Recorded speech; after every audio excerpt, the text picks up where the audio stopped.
In addition to all the big races today, North Dakota voters also decided on a couple interesting ballot measures. Measure 1 involves setting term limits, preventing state legislators from serving more than 2 terms as governor or 8 years on the legislature. Current lawmakers would be grandfathered in for a little while. The clock would start on them on January 1st. Let's look at the numbers in this one. It might surprise you. Right now, 63% of voters in North Dakota are saying yes to term limits. This would be a big change for the state.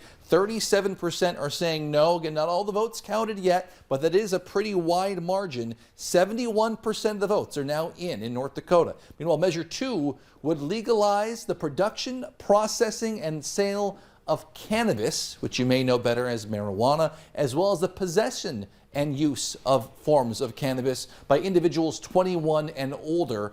This has narrowed throughout the night, but it's still looking like no will prevail. 55% of voters saying no, 45 yes.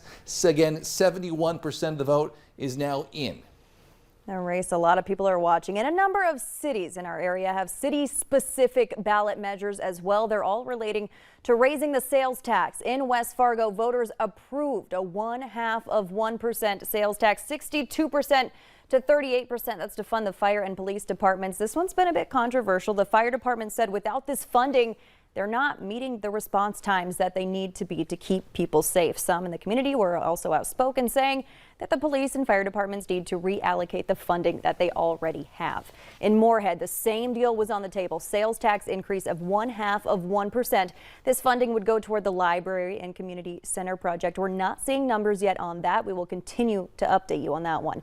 The most interesting of these citywide measures, though, up in Grand Forks. It's a 1/2-cent sales tax increase that was on the table. It would go toward infrastructure, buildings, roads, bridges. Also, it specifically mentions the jail and the law enforcement center.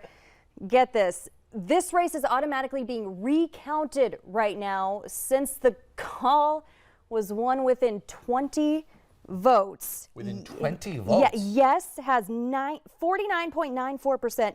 No, 50.06%. This might be the closest race I've ever seen. It's separated by 0.12%. Proof that every vote matters. Coming up, we will look into more the big voter turnout today. We'll also check back and look at the latest numbers on the Minnesota governor's race, see if that one's tightened up at all. We'll have details next.